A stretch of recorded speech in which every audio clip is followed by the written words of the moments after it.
श्री स्वामी समर्थ. स्वामी कृपा ज्योतिषमध्ये मी भास्कराचार्य मंजुषा जोशी आपलं हार्दिक स्वागत करते. आज आपण जाणून घेणार आहोत मेष राशीच्या जातकांना अर्थात तुम्हाला सप्टेंबर 2024 हा संपूर्ण महिना कसा राहणार आहे.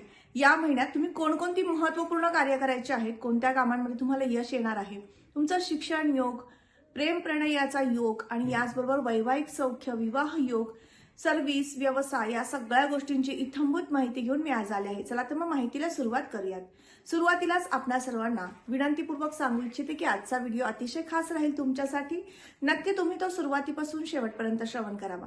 व्हिडिओ आवडला तर व्हिडिओला लाईक आणि शेअर करायलाही अजिबात विसरू नका. ही शनिदेवांची तिसरी दृष्टी आणि लग्नेश मंगळदेव हे तृतीयातनं गोचर करतायत. यामुळे मिथुन राशीतले मंगळदेव तुम्हाला थोडंसं संभ्रमित करतील. त्याचबरोबर प्रवासामध्ये खाण्यापिण्यावरचं नियंत्रण तुम्हाला ठेवायची महत्त्वपूर्ण सूचना मी या माध्यमातून देऊ इच्छिते. कारण या महिन्यामध्ये प्रवास घडून येणार आहेत, मोठे प्रवासाचे योग आहेत. त्यामुळे आहार अवेळी झाल्यामुळे नक्कीच तुमच्या तब्येतीवर त्याचा परिणाम होऊ शकतो. त्यामुळे हा महिना थोडासा तब्येतीची काळजी घेणारा, खाण्यापिण्यावर नियंत्रण ठेवणारा असा म्हणता येईल. याबरोबरच शनिदेवांची तृतीय दृष्टी लग्नस्थानावर असल्यामुळे किरकोळ प्रमाणामध्ये एखाद्या गोष्टीचा खूप बारकाईने विचार होऊ शकतो आणि त्या माध्यमातून तुम्हाला थोडंसं मानसिक त्रास निर्माण होऊ शकतो. म्हणून विशेष काळजी घ्या. यासाठी मी उपाय व्हिडिओच्या शेवटी देणार आहे, ते तुम्ही नक्की करा. त्यात धनस्थानाचे अधिपती शुक्रदेव ज्यांचं गोचर षष्ठातनं होत आहे कन्या राशीतनं. 16 तारखेनंतर शुक्रदेवांचं गोचर सप्तमातनं होईल. त्यामुळे तुम्हाला मोठ्या प्रमाणात गुंतवणुकीची संधी निर्माण करून देतील. शेअर मार्केटमध्ये सुद्धा तुम्हाला मोठ्या प्रमाणात यश लाभ प्राप्त करून देण्यासाठीचे उत्तम ग्रहस्थिती 17 तारखेनंतर प्राप्त होत आहे. याबरोबरच तृतीय स्थानाकडे वळूयात. परिश्रम, पराक्रम आणि कीर्ती प्रसिद्धीच्या दृष्टीने विचार केला तर हा महिना मध्यम आहे. 4 सप्टेंबर नंतर अतिशय उत्तम म्हणता येईल. कारण बुधदेवांचं गोचर हे केंद्रातनं आहे आणि त्यानंतर ते पंचमातनं गोचर करतील आणि बुध आणि रविदेव एकत्र येतील आणि बुध आदित्य योग करतील. म्हणजेच तुम्हाला प्रसिद्धी निर्माण करून देतील, मध्ये यश प्राप्त करून देतील. याबरोबरच चतुर्थ स्थानाकडे वळूयात. मातृ सौख्याच्या दृष्टीने आणि वाहन वास्तूच्या सौख्याच्या दृष्टीने पाहिलं जाणार आहे चौथं घर. यावरती येणारी राहुदेवांची पंचम दृष्टी.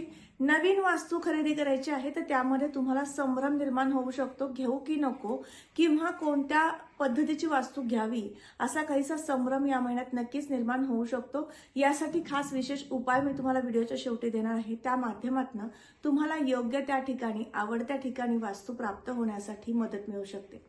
वाहन वास्तू आपण रोज खरेदी करत नाही, पण वाहन वास्तूचं सौख्यही मिळणं तितकंच महत्वाचं आहे.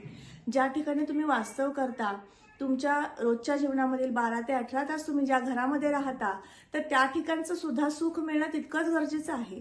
या दृष्टीने विचार केला तर राहुदेवांच्या पंचम दृष्टीमुळे थोडंसं घरामध्ये वातावरण, तुमच्या रिलेशनमधल्या प्रत्येक व्यक्तीसोबत किरकोळ प्रमाणात मतभिन्नता निर्माण करून देणारं राहुदेवांच्या पंचम दृष्टीने वातावरण राहू शकेल. म्हणूनच व्हिडिओच्या शेवटी जो उपाय सांगणार आहे तो नक्की करून पहा. याबरोबरच पंचम स्थानाकडे वळूयात. शिक्षण, संतती आणि प्रेम प्रणय. शिक्षणाच्या दृष्टीने विचार केला तर हा महिना अभ्यासासाठी अतिशय उत्तम आहे. देव तुम्हाला 16 तारखेपर्यंत विशेष साथ सोबत करतील, पंचमातनच गोचर करतील. पंचमेश पंचमातनं गोचर करणं आणि त्यासोबत बुधदेवांची उपस्थिती 4 तारखेनंतर होणार आहे. म्हणजेच बुध आदित्य योग तुमच्यासाठी विशेष म्हणता येईल अभ्यासाच्या दृष्टीने. स्थानावरती शनिदेवांची सप्तम दृष्टी येत आहे. त्यामुळे तुम्हाला थोडंसं अभ्यासामध्ये एकसंगता कमी होऊ शकते 16 तारखेनंतर. मात्र 16 तारखेपर्यंत तुम्हाला उत्तम यश आहे. MS करणाऱ्या वर्गाला, इंजिनिअरिंग करणाऱ्या वर्गाला, IT क्षेत्रामध्ये नवीन जॉबच्या संधीत असणाऱ्या वर्गाला हा संपूर्ण महिना उत्तमच म्हणता येईल. त्याचबरोबर प्रेम प्रणयाच्या दृष्टीने विचार केला तर तुमचा लव्ह पार्टनर सोबत तुम्हाला जास्तीत जास्त वेळ व्यतीत करायला मिळणार आहे.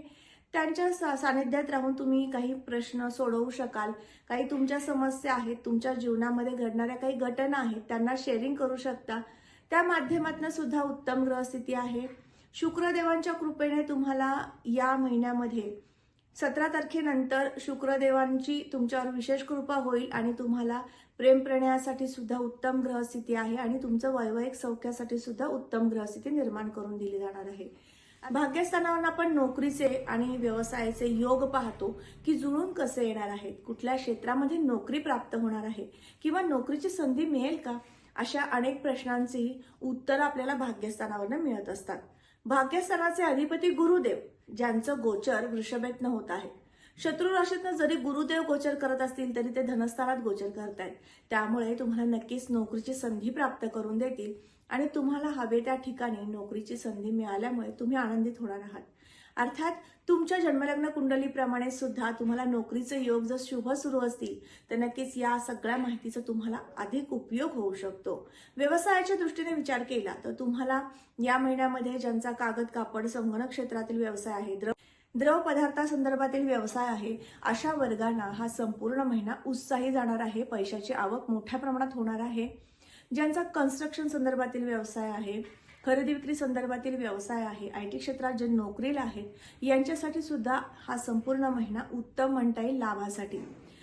याबरोबरच आर्थिक लाभाच्या दृष्टीने विचार केला तर तुम्हाला नोकरी उद्योग व्यवसायातनं मोठे लाभ घडून येण्यासाठीची संधी या महिन्यात शनी महाराजांच्या कृपेने सुद्धा प्राप्त होणार आहेत. कारण ते वक्री आहेत, त्यामुळे त्यांची कुदृष्टी तुम्हाला मोठ्या प्रमाणात त्रासदायक ठरणार नाही.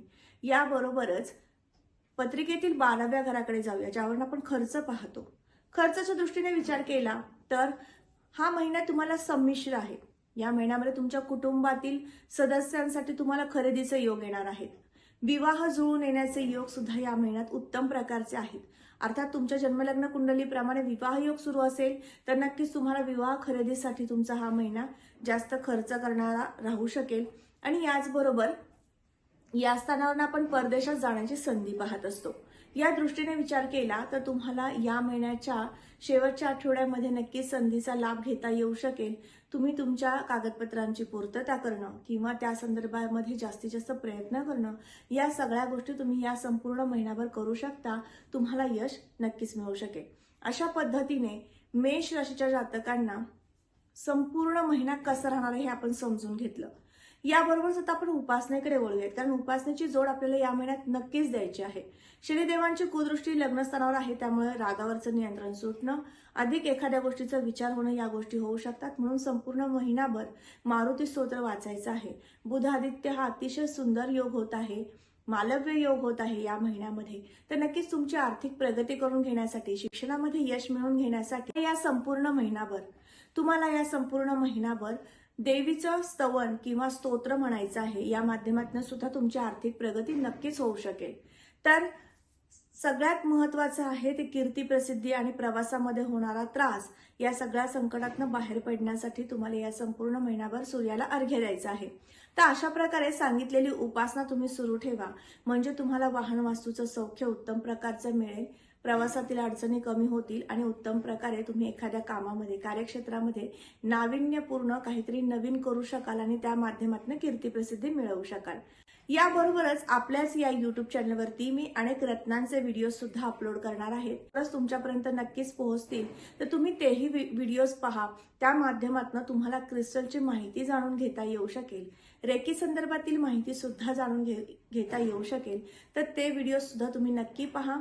या व्हिडिओंना जसं तुम्ही भरभरून प्रेम आणि प्रतिसाद देत आहात तसंच त्याही व्हिडिओंना द्या आणि त्या माध्यमातून तुम्हाला कुठला क्रिस्टल वापरणं गरजेचं आहे हे समजून घ्या आणि त्या माध्यमातून तुम्ही तो धारण करा.